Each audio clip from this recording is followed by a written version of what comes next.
ধূমপানে গভীর আসক্ত ছিলেন তামিম ইকবাল। ক্রমাগত ধূমপানের অভ্যাস তার সুস্বাস্থ্যের জন্য বড় বাধা হয়ে দাঁড়িয়েছে।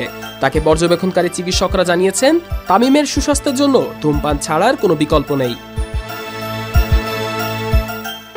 হার্টে রিং বসানোর পর তামিম ইকবাল বর্তমান এভারকেয়ার হাসপাতালে নিবিড় পর্যবেক্ষণে আছেন। তার চিকিৎসার দায়িত্বে থাকা ডক্টর শাহাবুদ্দিন তালুকদার এক সংবাদ সম্মেলনে জানিয়েছেন, তামিম দীর্ঘদিন ধরে ধূমপান করছেন এবং তার এই অভ্যাস তার স্বাস্থ্যের জন্য অত্যন্ত ক্ষতিকর।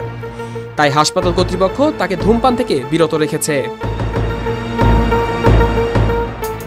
ডক্টর শাহাবুদ্দিন আরও জানান, তামিম আর ধূমপান করতে পারবেন না। তাকে এখন ধূমপান ছাড়তে হবে।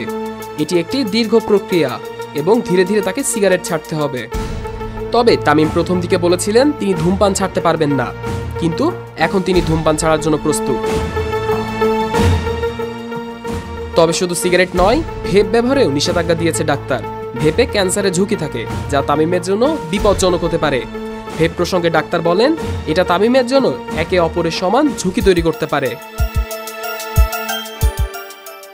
তামিমের স্বাস্থ্যের উন্নতির জন্য ডাক্তার তাকে নিকোটিন প্যাচ বা গাম ব্যবহার করার পরামর্শ দিয়েছেন, যা ধূমপান ছাড়ানোর প্রক্রিয়ায় সহায়তা করবে। এই প্যাচ বা গামের মাধ্যমে ধূমপান ছাড়ার প্রক্রিয়া সহজ হবে এবং তামিমের স্বাস্থ্যের ঝুঁকি কমবে। এদিকে এভারকেয়ার হাসপাতালের মেডিকেল সার্ভিসের ডিরেক্টর আরিফ মাহমুদ জানিয়েছেন, তামিম ভালো আছেন, তিনি খাওয়া দাওয়া করছেন এবং শিগগিরই সিসিইউ থেকে রুমে স্থানান্তর করা হবে।